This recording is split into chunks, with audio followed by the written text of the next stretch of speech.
এক রাতে তালহা বিছানায় শুয়ে পড়েছে। হঠাৎ একটা অদ্ভুত কল পেল। দেখেছি তোকে কতবার মন পাড়াতে, গড়েছি ঠিকানা আকাশের নিচে। প্রতিদিন বৃষ্টি হবে শহরে, ভিজবো একসাথে হাতে ধরে উঠানে। দুজনে শুধু হাসবো ভালোবাসাতে, চাইলে ডেকে নেবো রংধনুটাকে। যদি লাগে প্রাণটাও দেবো তোমাকে, তোমার তবু রাখবো হাসিটা ধরে।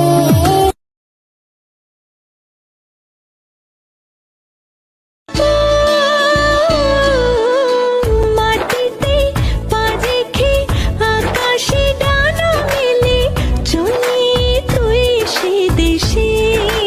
ও যেখানে কখনো পাবে না কেউ খুঁজে, চল সেই নিরুদ্দেশে।